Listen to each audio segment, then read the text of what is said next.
ഇപ്പോൾ നമ്മൾ ഗൂഗിൾ പേ യൂസ് ചെയ്യുന്നതുകൊണ്ടേ എല്ലാവരും നമുക്കിപ്പോൾ ചിലപ്പോൾ നമ്മുടെ വീട്ടുകാരും ഫ്രണ്ട്സൊക്കെ ഗൂഗിൾ പേയിലൂടെ പൈസയൊക്കെ അയച്ചു തരുമായിരിക്കില്ലേ?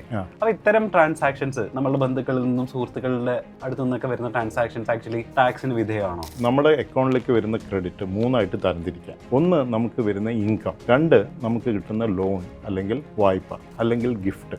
ഇൻകം എന്ന് പറയുന്നത് നമുക്ക് വരുന്ന വരുമാനം, ഇത് ടാക്സിന് വിധേയമാണ്. ലോൺ എന്ന് പറയുന്നത് അല്ലെങ്കിൽ വായ്പ തിരിച്ചടയ്ക്കാൻ അത് ഫ്രണ്ട്സിൽ നിന്നാവാം അല്ലെങ്കിൽ വേറെ എവിടെ നിന്നെങ്കിലും ആവാം തിരിച്ചടയ്ക്കേണ്ടത്. ഏത് ബിസിനസ്സുകാരനും അല്ലെങ്കിൽ ഒരു പ്രൊഫഷണലും ചെയ്യേണ്ട കാര്യം പേഴ്സണൽ എക്സ്പെൻസ് മാറ്റിവെക്കുക, അതുപോലെ ബിസിനസ് എക്സ്പെൻസും മാറ്റിവെക്കുക. ഈ പറഞ്ഞ വ്യക്തികളുടെ നമ്മുടെ സുഹൃത്തുക്കളുടെ കയ്യിൽ നിന്നോ അല്ലെങ്കിൽ ഫാമിലിയുടെ കയ്യിൽ നിന്നോ കിട്ടുന്നത് എന്താണെന്ന് ആദ്യം തീരുമാനിച്ചിട്ട്, ഇപ്പം നമ്മുടെ ഒരു സുഹൃത്തിന് ഒരു സർവീസ് പ്രൊവൈഡ് ചെയ്തു, അത് നമുക്ക് ഇൻകായിരിക്കും. പക്ഷെ സുഹൃത്ത് നമ്മളൊരു വായ്പ തന്നു അല്ലെങ്കിൽ ലോണ് തന്നു, അതൊന്നും ടാക്സ് പരിധിയിൽ വരില്ല. നമ്മുടെ ഒരു ഫാമിലി മെമ്പർ ആരെങ്കിലും ഒരാൾ ഒരു ഗിഫ്റ്റായിട്ട് ഒരു എമൗണ്ട് അയച്ചു തന്നു, ഇതൊന്നും ടാക്സ് പരിധിയിൽ വരില്ല.